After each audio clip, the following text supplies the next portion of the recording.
And you summed up you, Jeff, perfectly when it was a quote I saw of yours, and you said, I'm muscle and melody.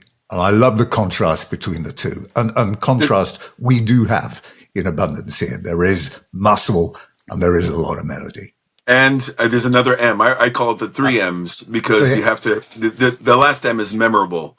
The songs have to be memorable. You have to listen to it and go, and when you walk away from it, it's still ringing and singing in your Yeah, head. yeah. And that to me, if you have the three M's, then you have a winning combination as far as I'm concerned.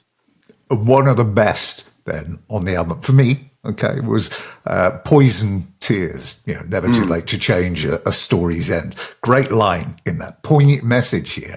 And the track that you wrote and put together whilst you were at a gas station. I'm trying to get that around my head as I was stood up in the supermarket and filling the car up, thinking, how do you think of that while you're putting your Fortunately, Twinkies in the cart? it was a big gas tank, you know what I mean? But yeah, seriously, me and Andy, and I try not to text and drive, and sometimes just life happens like this, right? Because again, we're deep in this compression of writing. Like we're all and you know, it's interesting because Andy's 9 hours ahead of us over in Italy. Me and Jeff are West Coast, and Jeff's up late, so we were kind of working around the clock. All 24 hours were somehow being utilized. But I Utilize, would yeah. wake up the next morning and Jeff's now got a finished vocal. Andy's got an idea. Then now, while it's my, daylight hours, it's time for me to dig in. And I get a lot of inspiration when I'm just driving, just the miles are clicking by.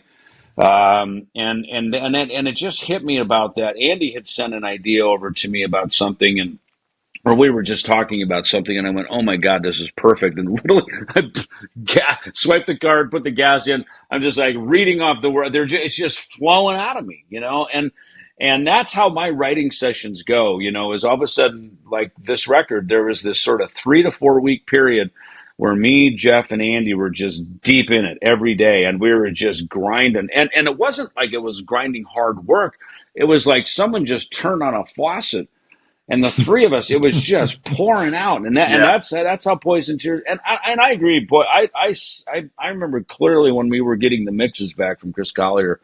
I had my buddy Todd. I said, "Dude, you got to get in the car and listen to this one." And I put it on, and I was just like, "This to me is almost like a lost era of Megadeth. Some era between Rust in Peace and Countdown to Extinction or something."